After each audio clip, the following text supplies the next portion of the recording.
Hello student, in this video we are going to study respiration and circulation. So first point is respiration. Respiration involves two steps. One is breathing and second is cellular respiration. Breathing involves inspiration and expiration. Inspiration means taking air inside the lungs, and expiration means release out foul air from the lungs. This is known as breathing.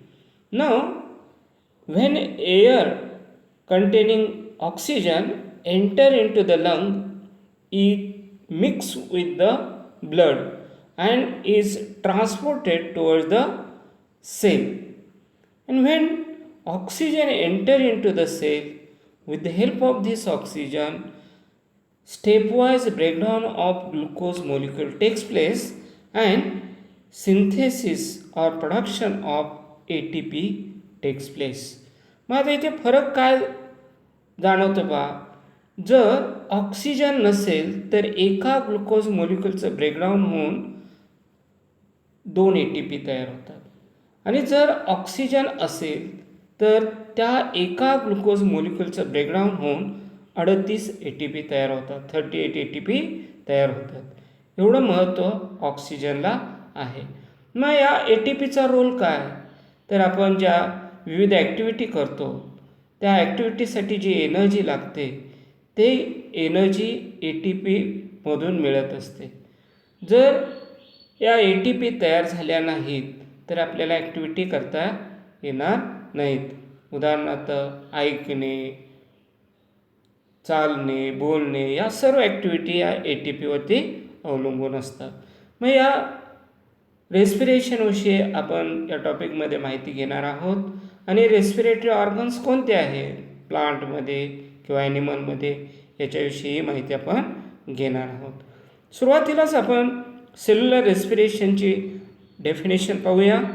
It is a biochemical process of oxidation of organic compound in an orderly manner for the liberation of chemical energy in the form of ATP, or it is a biochemical process in which stepwise breakdown of organic compound takes place and ATPs are released. See here the equation of respiration: C6H12O6, this is the formula of glucose molecule, plus 6O2 means oxygen. It gives 6CO2 plus 6H2O plus 38 ATPs. तर हा जो CO2 तयार होतो तो सुद्धा वनस्पतींना उपयोगी पडतो. कोणत्या प्रोसेससाठी? यस, फोटोसिंथेसिससाठी. आणि H2O हा काय करतो, एन्व्हायरमेंटमध्ये गेल्यामुळे टेम्परेचर कूल राहते. आणि या 38 ATP ज्या आहेत त्या 38 ATPमुळे आपल्या ॲक्टिव्हिटी घडत असतात. म्हणून these ATPs are also known as currency of body. Then organs of respiratory exchange. मग रेस्पिरेटरी एक्सचेंज करणारे ऑर्गन कोणकोणते आहे? Respiratory exchange is a simple physical process for efficient gases exchange. The respiratory surface should have the following features. मग respiratory surface म्हणजे काय? The site of gases exchange is called the respiratory surface. मग त्याचे features कोणते असले पाहिजेत? महत्त्वाचा point आहे पहा. First feature, it should have a large surface area. त्या रेस्पिरेटरी सरफेस म्हणजे जिथे गॅसेस एक्सचेंज होणार आहे, it should have a large surface area. This is the first feature. Second feature is it should be thin असला पाहिजे, highly vascular and permeable to allow exchange of gases. आणि त्या ठिकाणी exchange of gases झालं पाहिजे. त्यानंतर it should be moist. These are 3 important features of respiratory surface. प्रश्न विचारतील, what is respiratory surface and give its features. तर definition लक्षात आली का? The site of gases exchange is called the respiratory surface and these 3 features are important. First one is it should have large surface area. Second is it should be thin, highly vascular and permeable to allow exchange of gases. And third one is it should be moist. Okay. Then next point is gases exchange in plant. Plant मध्ये gases exchange होतं का? Yes. Oxygen release करतात plant आणि CO2 घेतात है ना फोटोसिंथेसिससाठी. आणि फोटोसिंथेसिसमध्ये oxygen जो तयार होतो तो लिबरेट होतो. मग प्लांटमध्ये गॅसेस एक्सचेंज कसं होतं ते पाहूया. The shape and structure of plant facilitate gases exchange bye diffusion. प्लांटमध्ये डिफ्युजन मेथडने गॅसेस एक्सचेंज होत असते. मग डिफ्युजन म्हणजे काय? Transfer of gases or liquid or substance from higher concentration to lower concentration is known as diffusion. For example, समजा मी या ठिकाणी Saint मारला तर थोड्या वेळाने तो 10 फुटापर्यंत वास जातो, त्याला म्हणायचं diffusion. A terrestrial flowering plant has many air spaces between the cells of stem. Terrestrial जे प्लांट आहेत त्याच्यामध्ये आपल्याला स्पेसेस पाहायला मिळतात. कशामध्ये? तर cells of stem, leaf and root. These air spaces are continuous. हे एअर स्पेसेस कंटिन्युअस असतात. Oxygen diffuses into the air spaces through stomata. या स्टोमाटामधून ऑक्सिजनचं डिफ्युजन होतं. स्टोमाटा म्हणजे काय? The pores on the leaves and young stem. पानांवरती आणि young स्टेमवरती pores असतात, छिद्र असतात, त्याला स्टोमाटा म्हणायचं. Carbon dioxide and water vapour diffuses out. त्या पोर्समधून कार्बन डायऑक्साईड आणि वॉटरचं सुद्धा डिफ्युजन होतं. In the aerated soil the oxygen dissolved in the film of moisture or water around the root tissue and enters it by diffusion. Aerated soil मध्ये मुळं मातीमध्ये जातात आणि त्या ठिकाणी मातीमध्ये कॅपिलरीज तयार झालेले असतात. त्या कॅपिलरीमध्ये मुळं जातात आणि त्या कॅपिलरीमध्ये जे पाणी असतं ते डिफ्युजन प्रोसेसनं रूट हेअरमधून प्लांटमध्ये एंट्री करतं. Woody flowering plant, that is tree and shrubs, have an external impervious bark. Woody म्हणजे जाड खोडाची जी झाडं असतात त्याच्यावरती आपल्याला बार्क पाहायला मिळते. Here gases exchange occur through small pores in the stem surface called lenticel. तर इथे पहा आपल्याला लेंटिसेल्स पाहायला मिळतात. खोडावरती बार्कवरती असे छोटे छोटे लेंटिसेल्स पाहायला मिळतात, त्यांना पोर्स असं म्हणतात. Gases exchange takes place through lenticel. The next point is respiration in animal. As compared to plants, animals show wide variety of respiratory surfaces or organs. आता प्लांटशी कम्पेअर केलं तर ॲनिमलमध्ये वेगवेगळे रेस्पिरेटरी ऑर्गन्स आहेत किंवा सरफेस आहेत. The respiratory surfaces differ in various animals.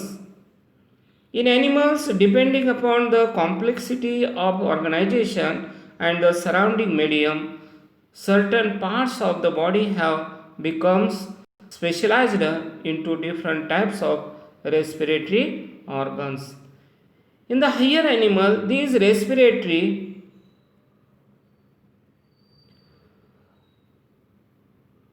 organs are also associated with the transport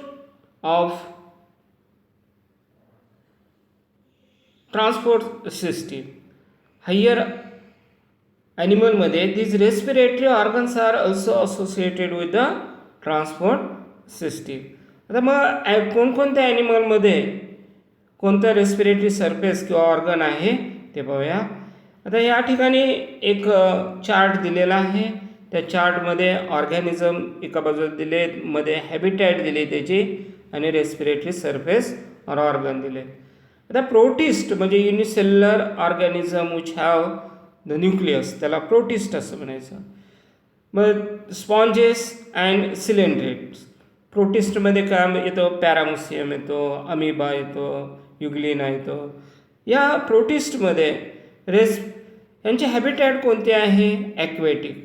स्पॉन्जेससुद्धा aquatic habitat आहे, and सिलेंड्रेट्ससुद्धा for example hydra aquatic habitat आहे. त्यांच्यामध्ये प्लाझ्मा मेम्ब्रेन, जे त्यांचं सायटोप्लाझम आहे, सायटोसोल आहे, त्याच्या भोवती जे मेम्ब्रेन असतं ते membrane acts as a respiratory surface. तिथेच गॅसेस एक्सचेंज होतात. त्यानंतर flatworms like planaria, annelids like earthworm, Nereis, leech, amphibians like frog, these are aquatic or semi aquatic. मग हे जे ॲनिमल्स आहेत, फ्लॅटवर्म्स लाईक प्लानारिया, ॲनिलिड्समध्ये अर्थवर्म म्हणजे गांडूळ, नेरीज, लीच, आणि ॲम्फिबियन्समध्ये फ्रॉग येतं.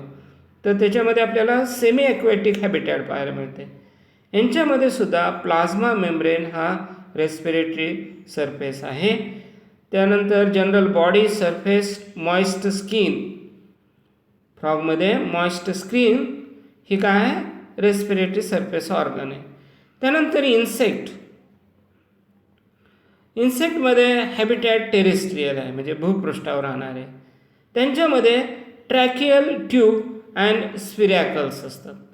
एक ट्यूब असते, त्याच्याभोवती स्पिरॅकल, गोलाकार असे बांगड्यासारखा आकार असतो, त्याला स्पिरॅकल. बांगडी जशा गोल असते का नाही, तसं आकाराचे स्पिरॅकल्स असतात. आणि ट्रॅकिया म्हणजे ट्यूब असते, त्या ट्यूबच्या भोवती असं स्फेरिकल स्ट्रक्चर असते, आणि ते म्हणजे त्याचं रेस्पिरेटरी ऑर्गन झालं. त्यानंतर ॲरॅचिनिड्स लाईक स्पायडर अँड स्कॉर्पिओन्स. स्पायडर आणि स्कॉर्पिओन तुम्ही पाहिलं असतील. त्यांच्यामध्ये हॅबिटॅट आपल्याला टेरेस्ट्रियल पाहायला मिळते, भूपृष्ठावर. त्यांच्यामध्ये बुक लंग्स असतात.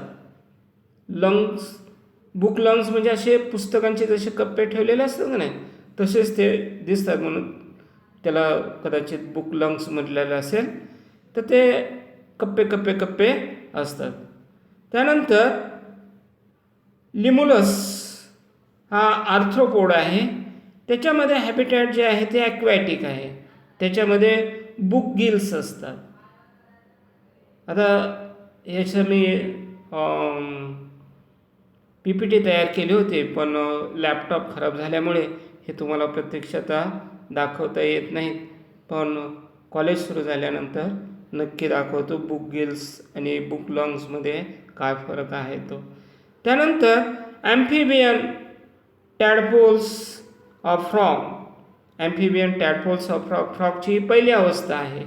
त्याचे हॅबिटॅट आहे ॲक्वॅटिक, आणि रेस्पिरेटरी सरफेस जो आहे तो काय? External gills. त्याचबरोबर सॅलामंडर अँड न्यूट्स ह्याच्यामध्ये आपल्याला एक्सटर्नल गिल्स पाहायला मिळतात. अर्थात या सर्व ॲनिमलचे आपण मी PPTमध्ये फोटो घेतलेले आहेत, ते कसे दिसतात ते आपल्याला तिथे पाहायला मिळते. त्यानंतर फिश ॲक्वॅटिक हॅबिटॅट आहे, इंटरनल गिल्स असतात. माशाचे कल्ले तुम्ही पाहिले असतील. मासा ताजा आहे की शिळा आहे हे पाहण्यासाठी आपण कल्ले पाहतो, है नाही. त्यानंतर रेप्टाइल्स, बर्ड्स अँड मॅमल्स याच्यामध्ये हॅबिटॅट जे आहे ते टेरेस्ट्रियल. त्याच्यामध्ये आपल्याला लंग्स पाहायला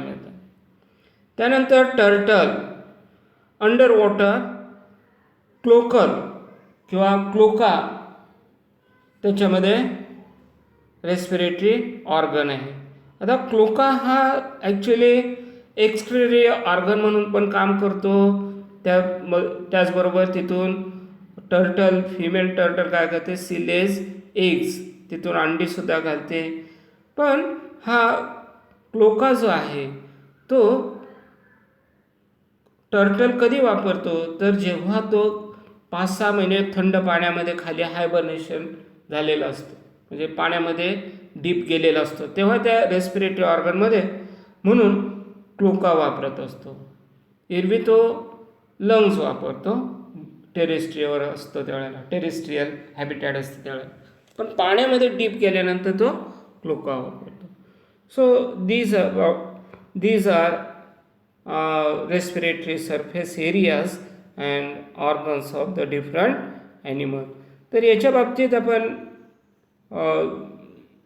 PPT हे ॲनिमल कसे दिसतात ते प्रत्यक्ष कॉलेज सुरू झाल्यानंतर पाहणार आहोत. आणि तुम्हाला जरी वेळ मिळाला तर तुम्ही इंटरनेटवरती त्या ॲनिमलचं नाव टाईप करायचं आणि रेस्पिरेटरी ऑर्गन पुढे लिहायचं, तर तुम्हाला तो रेस्पिरेटरी ऑर्गन पाहायला मिळेल. त्यानंतर नेक्स्ट पॉईंट जो आहे तो ह्युमन रेस्पिरेटरी सिस्टीम आपण नेक्स्ट व्हिडिओमध्ये पाहूया. ओके, समजलं? नसेल समजलं तर पुन्हा मला फोन करून विचारा की सर या पॉईंटचा अर्थ काय. Okay, thank you.